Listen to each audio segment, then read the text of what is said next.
Morgan Stanley with a new note. Tesla 2024, a challenging year for electric vehicles, cutting estimates and price target to $345, down from $380 per share. According to Morgan Stanley, global EV momentum is stalling. The market is oversupplied versus demand. And I'm recording this in late January 2024, and Morgan Stanley have literally just published a note, their words not mine, claiming that global EV momentum is stalling and that the market is oversupplied relative to demand. Meanwhile, a couple of days ago, we hear Tony the Goat Seba explaining that EV demand is accelerating, it's prime time, and the automotive apocalypse for legacy automotive manufacturers is underway. I know who my money's on. We anticipate Tesla's 2024 outlook to be cautious on volume and profitability. And of note, out of the $345 per share price target from Morgan Stanley on Tesla, and I don't know how they justify this, the core automotive business makes up just $75. I mean, this is Craig Irwin territory. Actually, I think he's at $85. I mean, I really would like to know how on the fuck, how do they justify this? Now, I actually think I know the answer. I think the answer is, well, if they accurately value Tesla's automotive business, the price target would be like absurdly high, probably mid 500s, and everyone would point and laugh and go, you're idiots and they're pussies and they don't want to do that. Now, that's my hypothesis. I could be wrong, but I'm here to share my thoughts, opinions, and my ideas. That's one of them. Tough sledding for EVs, but we remain overweight on AI and robotics optionality. And again, I really do think that if Morgan Stanley were factoring in the true potential of AI and robotics plus the electric vehicle business that have such a ridiculously high seeming price target, they'd get laughed off the interwebs and laughed out of their industry, and they're gigantic pussies and they don't want to do that.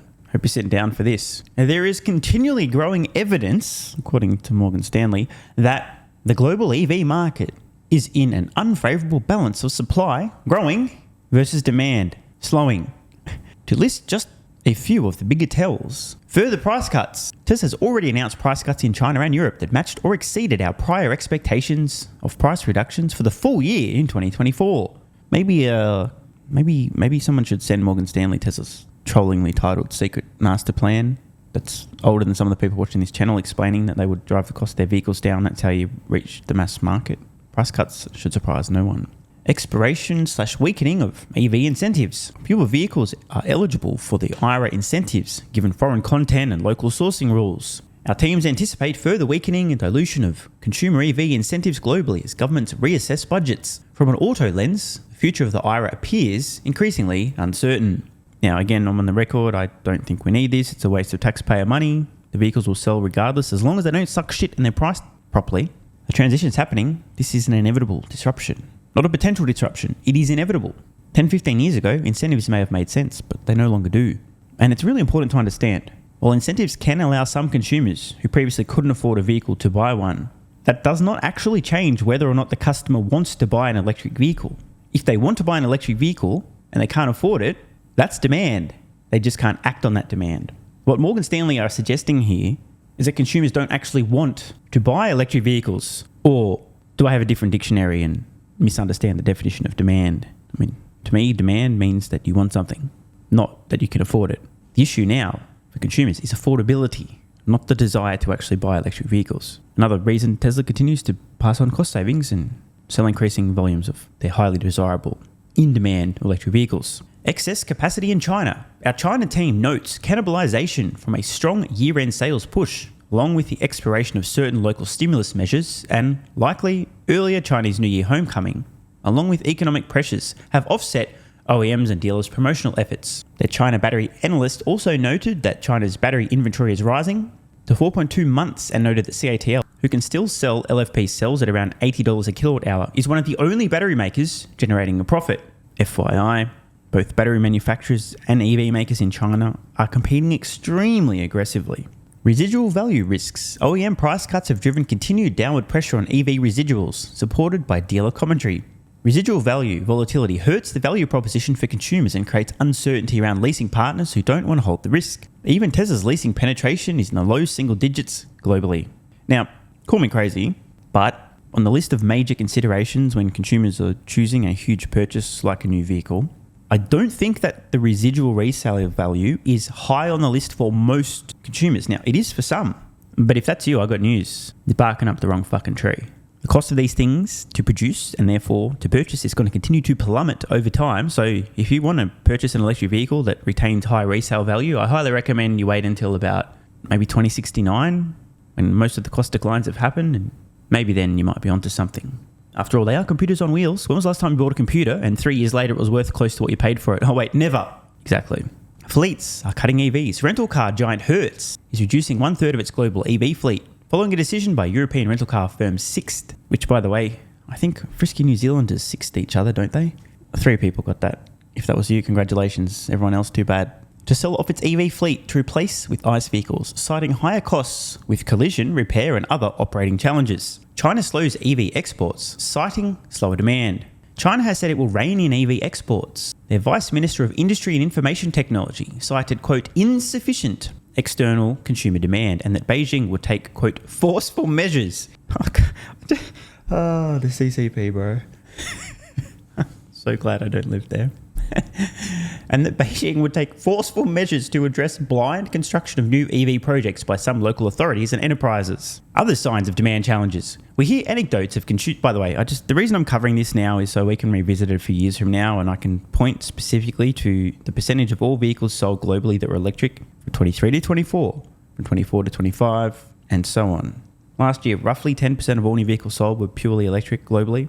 Morgan Stanley right now, a whole big laundry list of reasons why EV demand is slowing. There's too much supply. Again, a few years from now, I'm going to revisit this. It's going to be glorious and delicious. We hear anecdotes of consumers shifting away from EVs to go back to ICE vehicles. Now, do any of these people exist anywhere other than the 3 people on Morgan Stanley's emailing list? Please let me know. Now, let me be clear. There are some consumers who want to signal how unique they are and or that Elon bad, because that is the current thing, and therefore they will intentionally avoid purchasing the obvious and best electric vehicles on the market, instead buy an actual overpriced steaming pile of shit with terrible infrastructure, with access to electrify my asshole, which the chargers rarely work, have a terrible experience, and they go, yeah, fuck this shit, I'm going back to an ICE vehicle. They do exist. They're very loud, but they're a tiny minority. These are about the only anecdotes you're going to hear. Once you go electric via a Tesla, you do not go back. I think Morgan Stanley are really scraping the bottom of the barrel with this anecdote. I mean, seriously. How many people went back to the horse and carriage after an automobile? Or to a dumb phone after a smartphone? Or renounced their use of the internet? Or gave up computers? Exactly. Political risk? Investors have been asking about the implications of potentially rolling back some of the clean energy and IRA incentives brought into law by the Biden administration. By the way, I'm all for them being rolled back. Waste of money.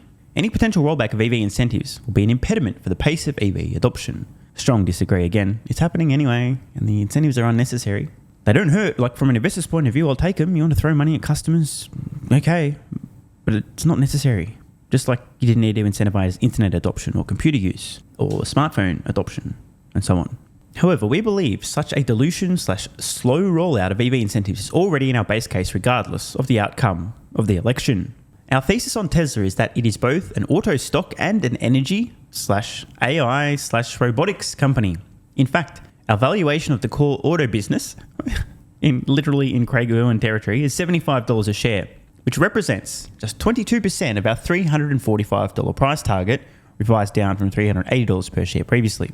Negative developments in the global EV market very much matter to Tesla and should reasonably have a negative near-term impact on the price of the stock. At the same time, however, we believe investors should not ignore the continued developments of Tesla's other bets, many of which are auto-related, i.e. the recurring revenue opportunity from the Tesla fleet. By the way, Tesla's fleet, music to my ears. It's a core piece of my Tesla valuation model. Again, check the link in the pinned comment, join Patreon at the best level and above to gain access. The size of their fleet is so important.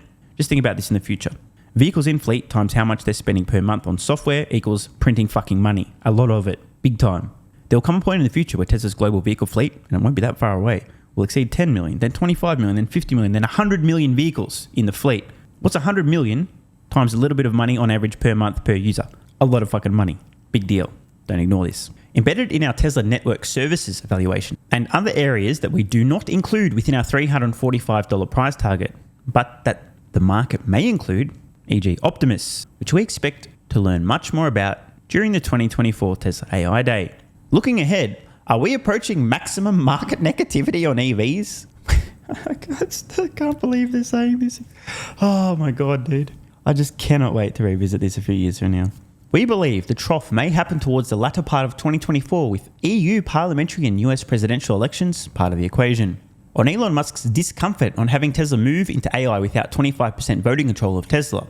Tesla is the only truly AI-enabling stock under our coverage. Our overweight thesis and top pick status is highly dependent upon Tesla accruing value as an AI enabler. Any change of organizational or legal structure that impedes Tesla's ability to participate in the development of AI could be detrimental to the overweight investment thesis. And now, some of the juicy details here. Key changes to our 2024 earnings forecast. Unit volume cut to 2.08 million units versus 2.25 million previously. Now, look, it's possible. For what it's worth, my base case, as I record this, is over 2.2 million units. Pricing. Assume average transaction prices fall 5% in 2024. They also expect 26,000 units of Cybertruck to be delivered this year. Auto gross margin. The focus of most on Wall Street. Excluding zero-emission vehicle credits, we lowered our 2024 gross auto margin estimate slightly to 12.8%, down from 17% in 2023. I'll be surprised if it's this low, but hey, what would I know? I'm just some guy on the internet. Operating margin. Our GAAP operating margin moved to 5.6%, which is down from 8.9% in the prior year. Earnings per share. Non-GAAP 2024 EPS estimate cut to $1.98 versus $2.41 previously. And free cash flow cut to $4.9 billion from $7.2 billion previously. So obviously some massive declines here. And now, valuation changes to their price targets. We'll just focus on the base case and have a quick look at the bull. Price target. We decreased our price target to $345 per share from $380 per share previously. So for context, as I record this, Tesla stock, the shit hitting the fan after Q4 and full year 2023 earnings, now at $182.63 per share, collapsing over 12% for the day. Morgan Stanley's base case, $345 per share. Basically a doubling from where we are today. Now keep this in mind. This is Morgan Stanley, who I personally believe are massively underestimating major aspects of Tesla's business. Even so, they still believe that the stock's worth double what it's currently available for. Something to ponder.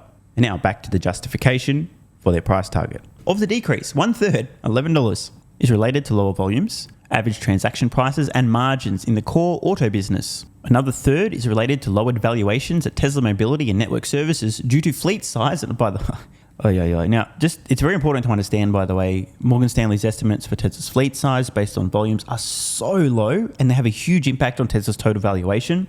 Meaning, if they're low, their price target is dramatically under where it would be if they were a little bit more on point with their fleet estimates. Just saying. Due to monthly active users curves pushed out to the right. The final third comes from Tesla Energy, Insurance and Battery businesses, which together saw a combined $12 reduction in valuation. How convenient. 11, 12 and 12. 1/3, 1/3 and 1/3. Total coincidence, of course. At a revised $345 per share price target, Tesla trades at 48.1 times their 2026 earnings estimates. Drivers of the price target reduction from $345 to $380. We rolled our DCF to year-end 2024, which, all else equal, was nearly a $20 share tailwind to the share price. Core auto business moves from $75 a share. I just don't even. How are they? Again, this is actual Craig Irwin territory. Craig says Tesla's a car company, so he ignores all the other shit. But if Morgan Stanley were ignoring all the other shit, their price target on Tesla, based on the auto business, will be $75 per share. How? Now check this out. They cut their 2030 volume forecast to 7 million units from 7.4 million previously. So on the record, base case Morgan Stanley, expect in 2030, Tesla delivers just 7 million vehicles. In 2030. I can't believe they put this on the record. Then again, if you think EV demand is slowing, oh, fuck me, dude. Network services. Value cut to $109 a share from $115 a share previously reflects a lower number of installed base vehicles in the fleet, which they have at 18.3 million monthly active users. Basically 18.3 million Teslas on roads in 2030 versus 22.1 million previously. Let's play a fun game. If, and I'm just saying, if Tesla were to achieve their goal of producing and delivering 20 million vehicles in 2030, in that single year alone, Tesla would deliver more vehicles in just that year than Morgan Stanley currently estimates Tesla's entire global fleet will be, which includes production in all preceding years. It includes the production of 2029 and 2030 and 28 and 26 and 27 and 2023, 22, 21. A few vehicles off-roads, but most will still be operating. The margin of error on this is just going to be laughable. Regardless, they're still valuing this, check it out, at over $100 a share. So let's just say hypothetically, Tesla's fleet was double this or triple this or 5 times this. Exactly.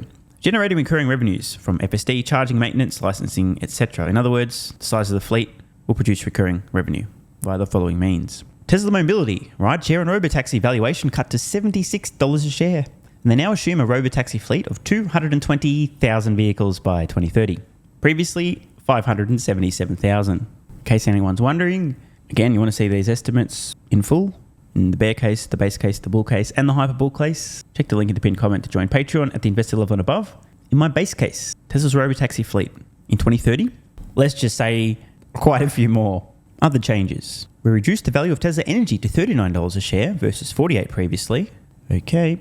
Insurance cut to $6 a share versus $8 previously on lower fleet penetration, and third-party EV powertrain valuation trimmed slightly to $39 a share.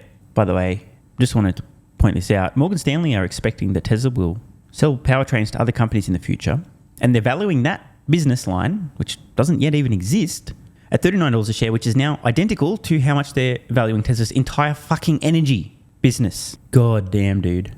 Is it just me or is this super whack? And now just a quick look at the bull case. Morgan Stanley's bull case, which I personally think you could probably describe as their base or even their bear case. Currently $500 a share, previously $550 per share. Now, is it just me or is this really out of whack? How do they justify a $76 per share valuation for the auto business? And how the fuck do they have a powertrain supply business at $39 a share, valued identically to Tesla's insanely profitable, fast-growing, enormous energy business? Obviously, I'm just not smart enough to understand Morgan Stanley. I wish my brain was bigger. Want more content? Early access? A bunch of perks? Click the links in the pinned comment. AG1 has given me a massive, meaningful boost in energy, allowing me to do a lot more every day, including using my brain more and using my body more. I highly recommend you guys and girls check it out. It's an excellent way to fill in nutritional gaps. It's got 75 high-quality vitamins, minerals, and whole food source nutrients, plus prebiotics and probiotics and digestive enzymes and adaptogens to help you deal with stress. Plus, if you click the link in the pinned comment or head to drinkag1.com/SMR, you can get yourself a 1-year free supply of vitamin D3 and K2. But don't take my word for it. Here's what some of you guys and girls have to say. AG1 has changed my life.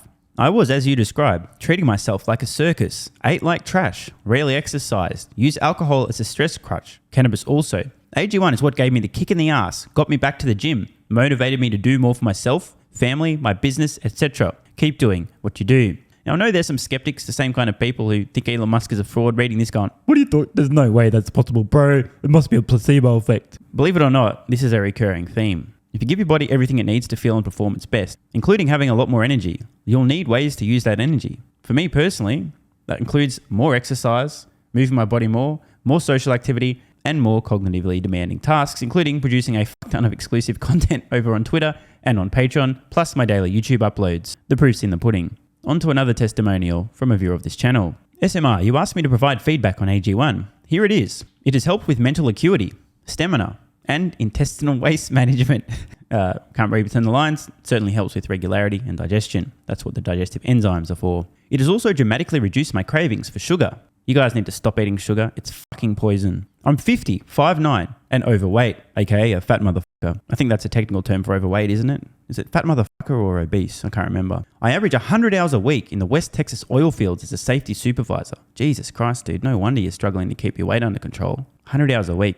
Brutal. It has helped me lose weight.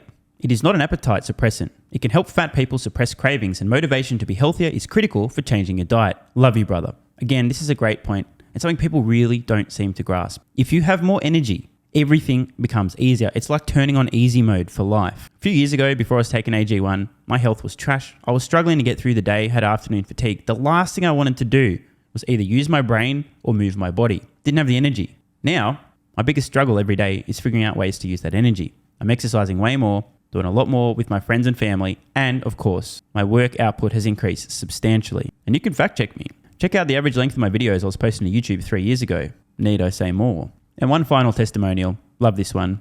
Okay, here's the deal for me with this AG1 shit. I'm 41 years old and not the type to eat, drink, smoke, or sleep healthy, so I was skeptical. That being said, here's what I experienced. Day 1, meh. Day 2, afternoon fatigue was about 45 minutes late. Day 3, 0 afternoon fatigue. Day 4, 0 afternoon fatigue plus extra energy. Day 5, again, 0 afternoon fatigue plus energy. Wondering, what the fuck, really? See, this is the thing, right? The results for many people are just almost too good to be true. This is the same experience I had. My afternoon fatigue just vanished out of nowhere. I'm like, wait, what the fuck? Why am I not tired in the afternoons anymore?